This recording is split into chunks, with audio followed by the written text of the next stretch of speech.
did back then. I'm gonna rise again to do what? To bring it on. Everything new, everything different, everything true. I am ready for my next thing to do. Oh, I know it's gonna be everything new. Oh, I know it's gonna be everything new. Yes. My name is David Burke, and I'm your trustee on duty today. On behalf of Reverend Donna Maurer, the Board of Trustees, and our wonderful practitioners, I am privileged to welcome you to the Sonoran Desert Center for Spiritual Living. Whoever you are and wherever you are on your spiritual path, you are truly welcome here. Here you will be validated, supported, and encouraged to be all that you are meant to be. Our vision statement is love in action every day in every way. We express this love by learning and living the principles of the science of mind. On the back of your program, you will find our Declaration of Principles. Please join me in reading them. I believe there is an infinite intelligence operating throughout the universe. I believe this intelligent power is only good. I believe this intelligence expresses as me. I believe through my conscious use of this power, I create my life as happy, healthy, and complete. And so it is.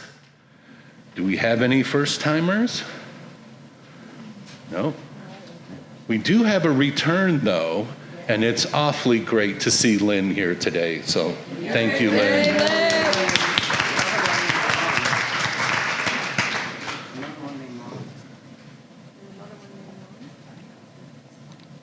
What's that? Okay. I would like to thank all the people that make this Sunday celebration possible. First of all, it's all of you sitting there. It's a wonderful place, and it's all because of you. So thank you. But there are people who do things behind the scenes that are pretty damn awesome too.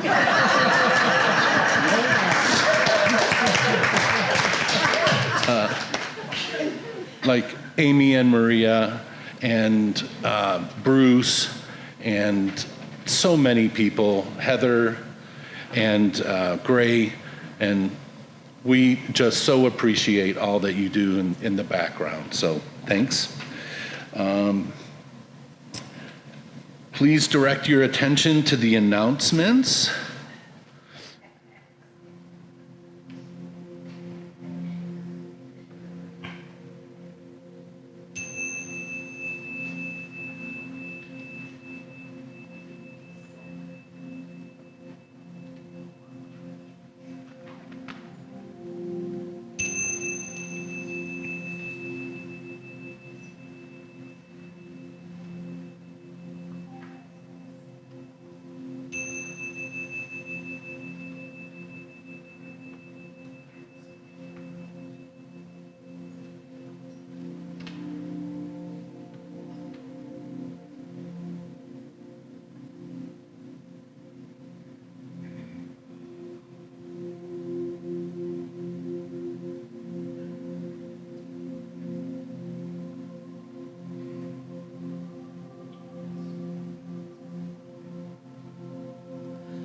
The God in me beholds the God in you. It is all for our greatest and highest good.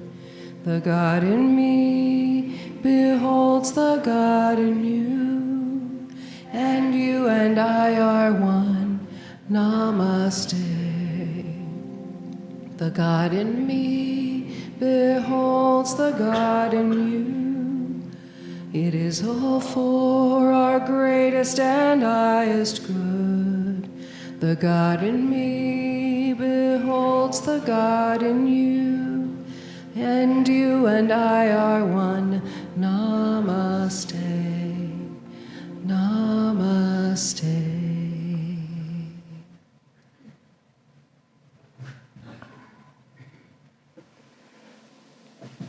Good morning. What a beautiful day that God has made. My name is John Lopez, and I am your practitioner today. It is my privilege and honor to light our service candle, which represents the light in each and every one of us sitting in these seats today, without whom there would be no center. Please join me in our opening invocation. Let's know, declare, and affirm that God is all there is, everywhere equally present, filling all space, filling this sanctuary.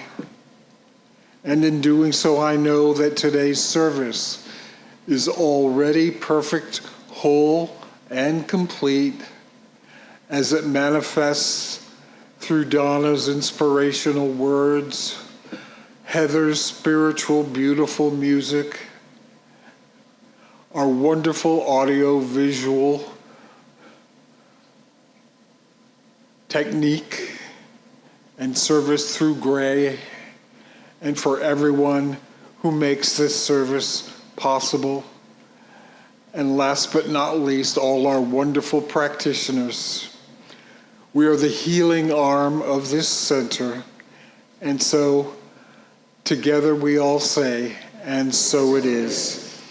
So as practitioners, we are here to do treatment for you. If there's anything going on with you that you would like treatment for this week, please put your request in the prayer box over on the table, and our team will do treatment for you all this week.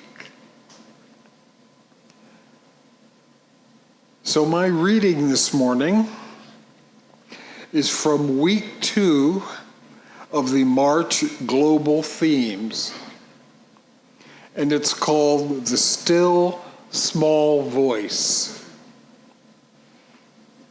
How do we distinguish between the chattering voice of our ego and the voice of intuition? Can the answer be found in spiritual practice?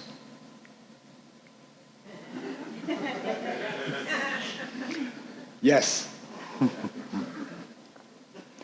Eckhart Tolle writes, when you recognize that there is a voice in your head that pretends to be you and never stops speaking, you are coming out of the unconscious identification with the stream of thoughts.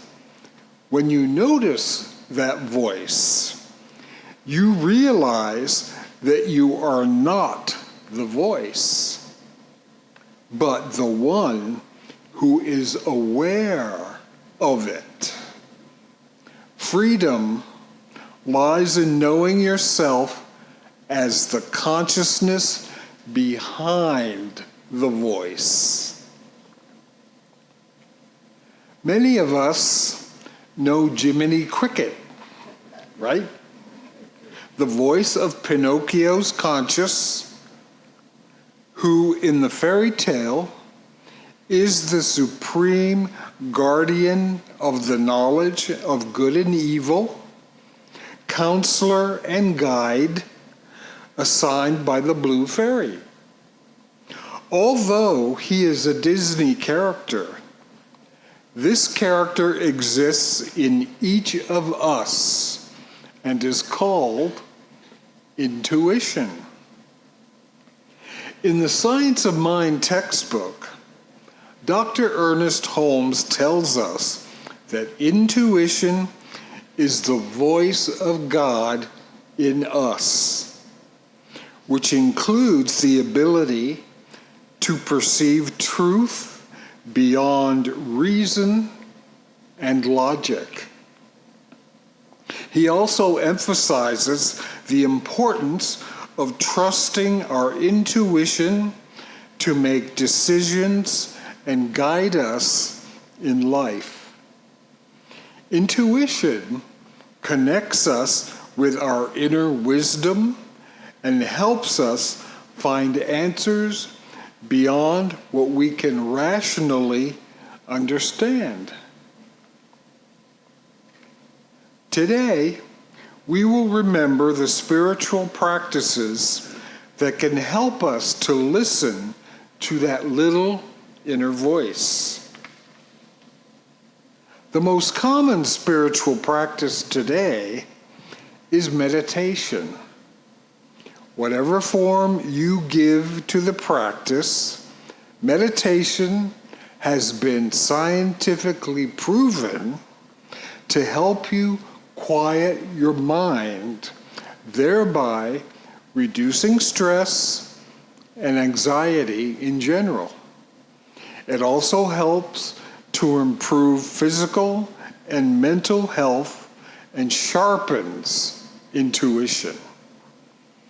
A meditation of silent practice can support you in cultivating mental calmness, along with easing the path to access the small voice of stillness in your heart.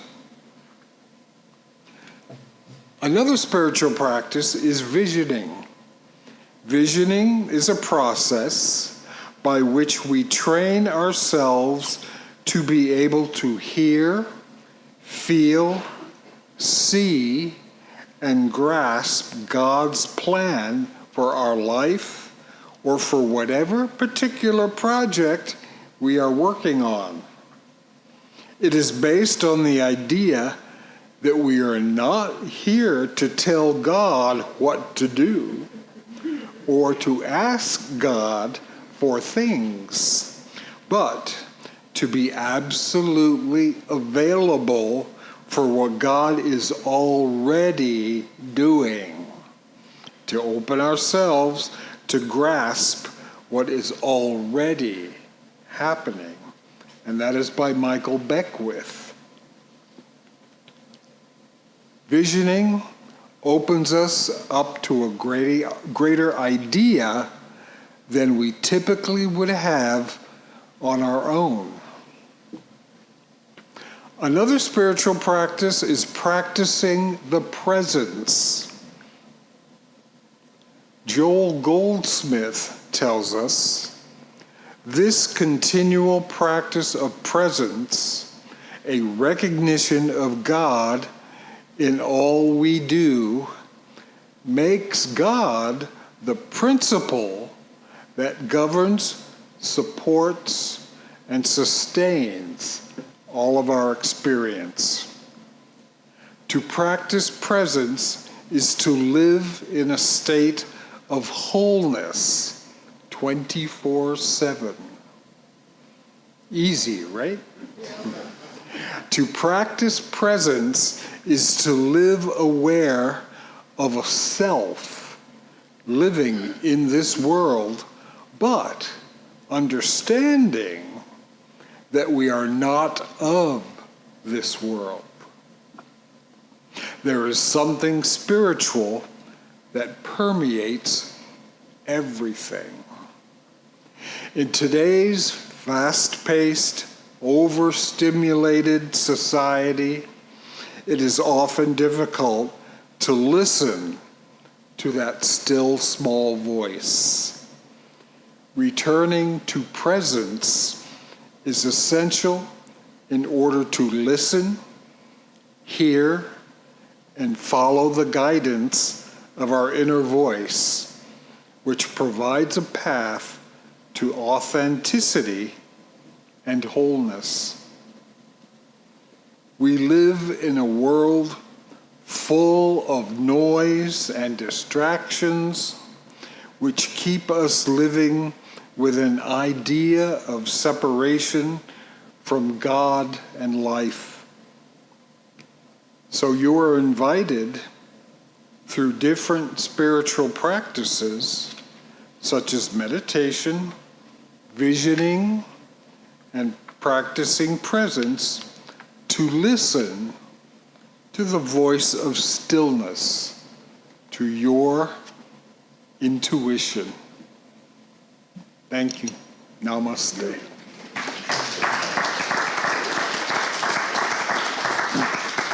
So I take our candle and we'll be sitting over by our prayer table and holding the high watch for you.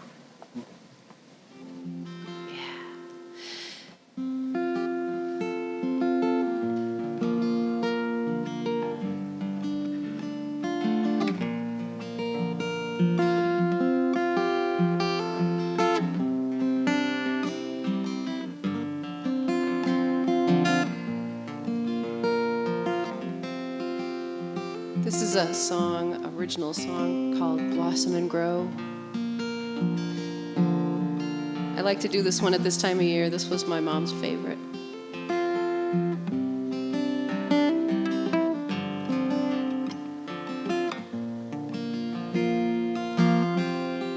Give of our words and fill up our hearts. We share from our lives and show that we're so much more than the sum of our parts.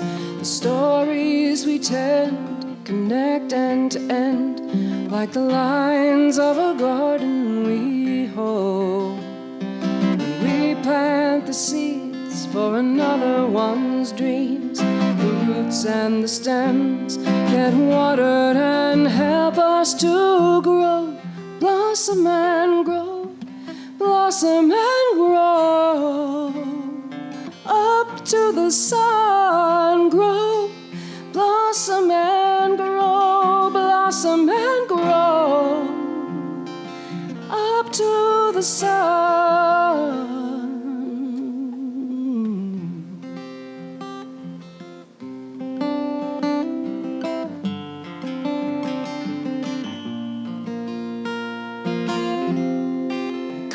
To speak, the wisdom to hear, lessons of ancestors, mystics, and loved ones departed and dear.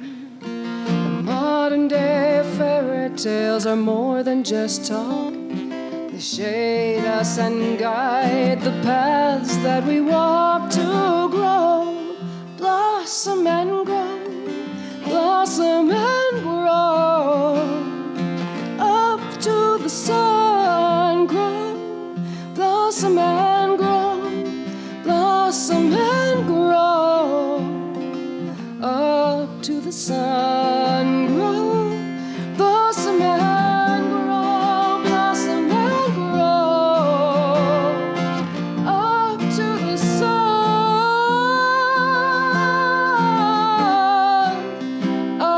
Sun,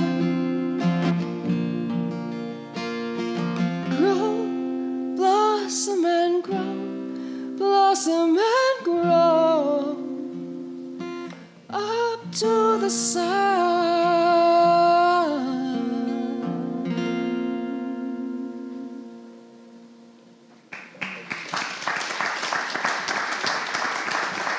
Thank you. Namaste. Good morning. Good morning. Well, this is the second Sunday in March, and we're continuing our theme, A Deep Breath of Spring. That's the title of a book by Alan Cohen. And our topic is blooming where we're planted. And it was interesting because I was just looking at the words to our celebration song, bringing on everything new. I'm ready for something different. I'm ready. And that kind of fits our theme of today, blooming where we're planted. This quote is attributed to St. Francis de Sales, who lived from the late 1500s to the early 1600s, and he was called the gentleman saint. and is known for his quiet kindness and his belief that everybody could be a saint. Bloom where you're planted. I think we've probably all heard that statement. And when I first heard it, I took offense. Because it seemed to say, okay, resign yourself to what is, no matter how bad, because if we're planted there, there's no way out. Yeah, that's bad, isn't it? But we've also, as metaphysicians, heard the statement, what we resist persists. And by resisting where we are, what circumstances we are in, we are actually giving power to what we don't want. I know we talk about this a lot, but it's an important point. So blooming where we're planted doesn't mean that we're resigning ourselves to anything. It does mean that we're maintaining a consciousness that draws our good to us. And that's one of the spiritual principles that we learn in this teaching. Our founder, Dr. Ernest Holmes, says the laws of nature are self-existent. They are here, they work, they have no effort in working. Life turns itself into all the forms it takes through an effortless process. So you and I will have to cooperate and not oppose. The more we resist things, the more real they become to us. But they may be reduced through the feeling that we do not have to struggle against them, for there is a power greater than they are upon which we can rely. And that's so much like Dr. Deepak Chopra's book, 7 Spiritual Laws of Success. The fourth spiritual law is the law of least effort. Dr. Chopra says, if you observe nature at work, you will see that least effort is expended. Grass doesn't try to grow, it just grows. Fish don't try to swim, they just swim. Flowers don't try to bloom, they bloom. Birds don't try to fly, they fly. This is their intrinsic nature. The earth doesn't try to spin on its own axis. It is the nature of the earth to spin with dizzying speed and to hurtle through space. It is the nature of babies to be in bliss. It is the nature of the sun to shine. It is the nature of the stars to glitter and sparkle. And it is human nature to make our dreams manifest into physical form easily and effortlessly. So blooming where we're planted is another way of saying non-resistance. Regardless of appearances, we are open to the thought that we are in the right place at the right time, doing the right thing, no matter what it appears. And when we move to accept that, then the universe will gently and automatically, with effortless ease, move us into our higher good. Dr. Deepak Chopra says there's 3 components to the law of least effort. The first is acceptance, and acceptance simply means that you make the commitment, today I will accept people, situations, circumstances, and events as they occur. This means I will know that this moment is as it should be because the whole universe is as it should be. So we need to remember that when we resist where we are, when we struggle against the moment, we're actually struggling against the entire universe.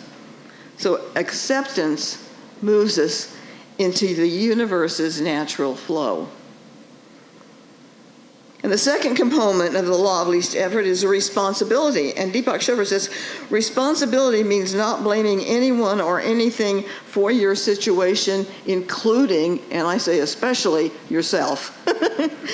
Because having accepted this circumstances, this event, this problem, responsibility simply means the ability to have a creative response to the situation as it is now. All problems, Deepak Chopra says, all problems contain the seeds of opportunity, and this awareness allows you to take the moment and transform it to a better situation or thing. I had a friend years and years ago who found a creative response to an unpleasant situation. To earn her way through college, she went to work in a typing pool. 50 women in a room, all typing from manuscripts all day long. But it was the best wage she could make at the time, so she knew she had to make it work. She decided to pretend that when she went to work, she was a concert pianist walking into Carnegie Hall for the best performance that she could give. She walked in tall and confident and smiling, and she sat down like a maestro, and she proceeded to do the best work she could do. And as a result, two things happened. First, she began to truly enjoy her job. And second, because she enjoyed it, she became more proficient, and it wasn't long before she was promoted to a much better position and a substantial raise in pay. The third component of the law of least effort is defenselessness. I really love this one. Which means that your awareness is established in defenselessness and you have relinquished the need to convince or persuade others of your point of view. Yeah, that's what I said. Deepak says, when you become defensive, blame others, and do not accept and surrender to the moment, your life meets resistance. Anytime you encounter resistance, recognize that if you force the situation, the resistance will only increase. You don't want to stand rigid like a tall oak that cracks and collapses in the storm. Instead, you want to be flexible like a reed that bends with the storm and survives. So by practicing these three components of the law of least resistance, we find, law of least effort, I guess, we find a freedom and a joy that comes from being in the present moment. And as we come from this new non-resistive consciousness, those things we truly desire are more easily expressed through us because we are coming from the level of happiness and appreciation and not from the level of anxiety, fear, or frustration. When I was researching our topic, I Googled blooming where you're planted. And I found an article by Dr. Smita Malhotra, published by Huffington Post. And she has 4 points that speak to the importance of blooming where we're planted and why it makes a difference. So now that we understand that the law of least resistance and that we are struggling against the universe when we resist, where we are in the present moment, I want to add her 4 points to give us some additional ideas to help us on our way to blooming where we're planted. Her 4 points are: every step in life prepares you for the next one. 2, stop complaining.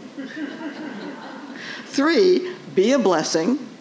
And 4, bloom through the concrete.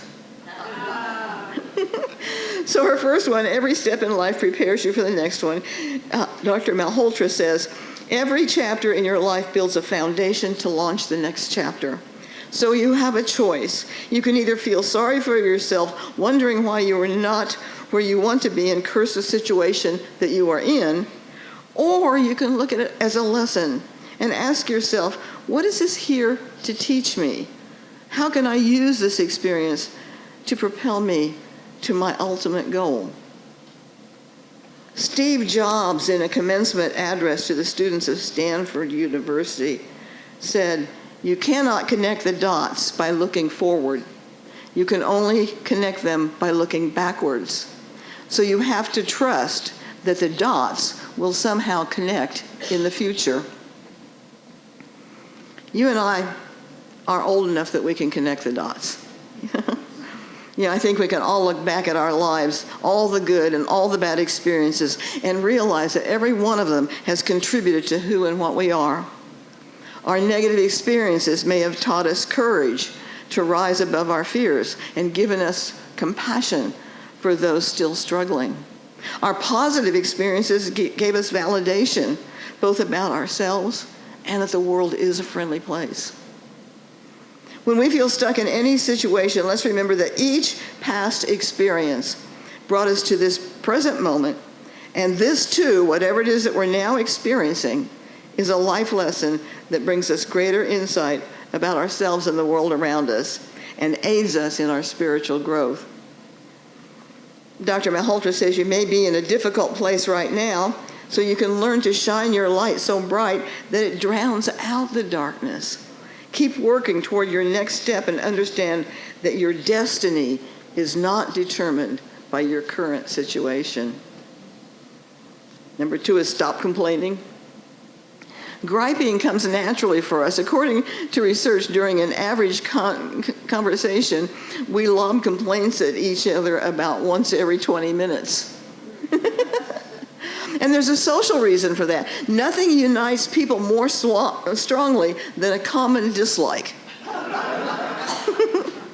The easiest way to build friendships and communicate is through something negative. I mean, this is our natural response. But all of that whining comes with a cost. When we complain, our brains release stress hormones that harm neural connections in areas normally used for problem solving and other cognitive functions. Stephen Mitchell, in the Gospel according to Jesus, tells a Zen parable. There lived a woman named Sano, whose devotion and purity of heart was respected far and wide. One day, a fellow Buddhist, having made a long trip to see her, asked, "What can I do to put my heart at rest?" And Sano said, "Every morning and every evening, and whenever anything happens to you, say, 'Thank you for everything. I have no complaints.'" The man did as he was instructed for a whole year, but his heart was still not at peace. He returned to Sano crestfallen. "I've said your prayer over and over, and yet nothing in my life has changed. I'm still the same selfish person as before. What should I do now?" And Sano immediately said, "Thank you for everything. I have no complaints." And on hearing these words, the man was able to open his spiritual eye, and he returned home with great joy. You know, you and I have a set of beliefs that have taken a lifetime to develop. And when we see where we'd like to shift our consciousness, sometimes it does take time. But if we continue to give thanks and to declare that we have no real complaints, our belief will change. It may come as a great insight, like the man who came to Sano for the second time, or it may come slowly over time, like dripping clear water into a dirty glass of water. Science tells us that complaining lessens our ability to solve problems and function cognitively. From a spiritual aspect, complaining is another form of resistance. So again, we are giving power to whatever we're complaining about. What we resist persists. Third one, to be a blessing. And one of the most rewarding ways of blooming where we're planted is to be of service to someone else. We all know that because most of us volunteer somewhere specifically, like the Animal League, the White Elephant, the Food Bank, the Amado Youth Alliance, ooh la la. Or we serve our center and our members. And if you stay for our membership meeting, you will hear about our ministries and how many people are involved to make our center the home and family that it is. The value of a life is measured by the lives it touches. The welfare of each of us is bound up with the welfare of all of us. So we have to realize that the more good we give, the more good others have, the more we all have. It can work no other way than this. Something happens to us when we're lost in service to others. We become part of a larger whole, and we experience deeper connection with others. This gives purpose to our lives, and we find ourselves happier where we are. We can be a blessing in the way we smile at someone. The words we use in our conversation. Let's not do that complaint every 20 minutes. The compassion we show, the willingness we have to stop and listen, to be present with someone else. And we should take to heart the words of the song that we sometimes sing. We are the heart, we are the hands, we are the voice of spirit on earth. And who we are and all we do is a blessing to the world. And the fourth one is bloom through the concrete.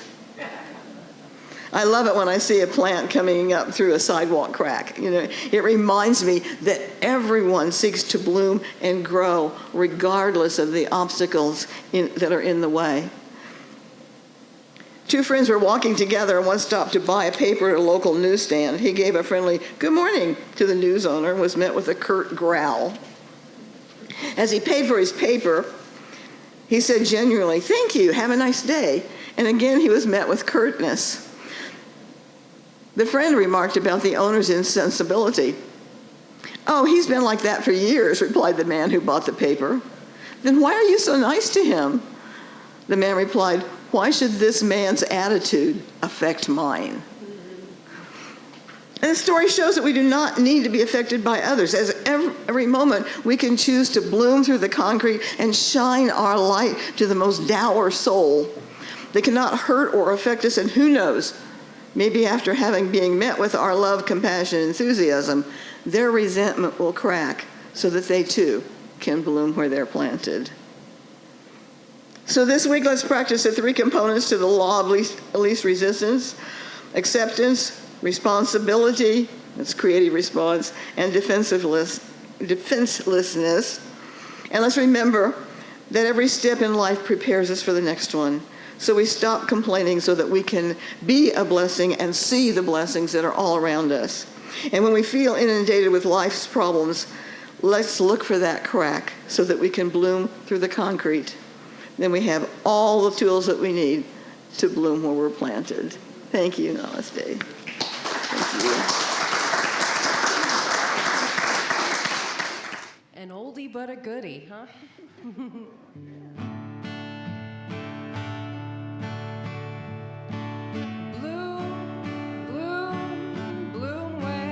Planted, you will find your way. Bloom, bloom, bloom where you're planted. You will have your day. Look at the flowers, look at them growing. They never worry, they never work. Yet look at the way our spirit clothes them, each with a beauty all of its own. Bloom, bloom, bloom where you're planted. You will find your way. Bloom, bloom, bloom where you're planted. You will have your day. Some plant the seeds that others will water, but in all things God gives the growth. Come, let us garden the flowers within us. Come and discover some you've never known. Bloom, bloom, bloom where you're planted. You will find your way. Bloom, bloom, bloom where you're planted. You will have your day. Look at the love that lies deep within you. Let yourself be, let yourself be. Look at the gifts you have been given. Let them go free, let them go free. Bloom, bloom, bloom where you're planted. You will find your way. Bloom, bloom, bloom where you're planted. You will have your day. Fun. Apropos. Okay, it's time. It's time for our offering.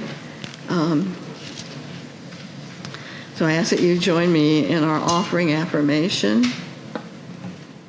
My gift goes forth to heal, prosper, and bless all that it touches. It is evidence of my conviction that God is the source and substance of my supply. I share generously of my good, knowing that it returns to me multiplied abundantly, and so it is.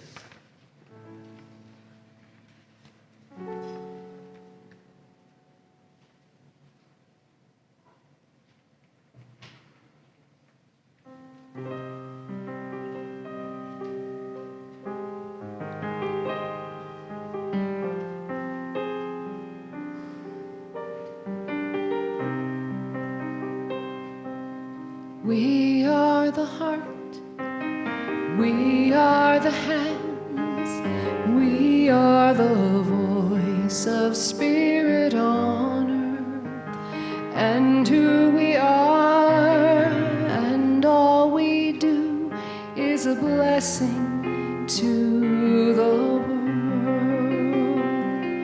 We are the heart, we are the hands, we are the voice of spirit on earth, and all we are and all we do is a blessing to the world.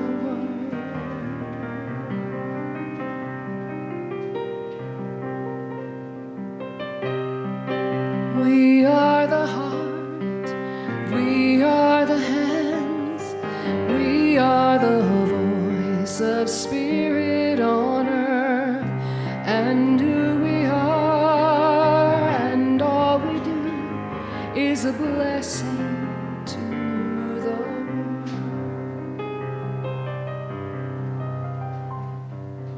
We are the heart, we are the hands, we are the voice of spirit on earth, and who we are and all we do is a blessing to the world,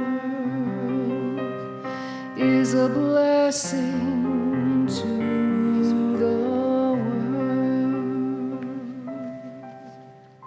Thank you for putting that in there. That's great. So let's take a moment to close this portion out in prayer. Again, thank you for your generosity. And you'll see, if you stay for the meeting, you'll see just how much we influence our little corner of the world. Okay. After the treatment, if you're staying, please grab some refreshments and come back as quickly as possible so we're not here till 2 o'clock in the afternoon. Thank you. Okay, so I know right now that God is all there is, and that in that knowing, I know that love, peace, truth, beauty, harmony, love is all there is. And as we turn to those aspects of spirit, we know that we are part of each and every one of them. So we speak our word this day with power to know that wherever there is a challenge, there is the Spirit of God right there. I speak a special word for Lynn and Don, and just a word of peace and comfort and of knowing that they both feel our love and our compassion in our hearts. I speak a special word for Melinda, who's in the hospital with high blood pressure, and just know that she's in very good hands, not only with the doctors, but with Spirit itself. And for anyone else also experiencing any kind of a challenge. I give thanks for the opportunity to be here today and to be part of my spiritual family, and to know that it is all good and very good, as we say together, and so it is. And we stand and sing, stand.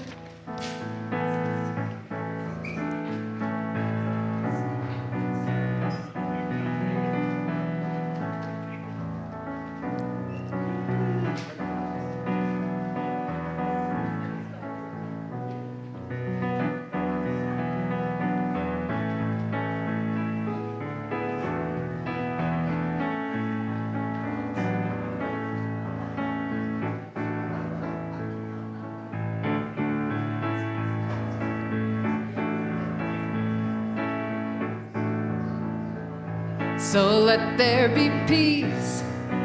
I am a stand for peace. Let there be love. I am a stand for love. Let there be joy. I am a stand for joy. We are living a new world now. So let there be peace.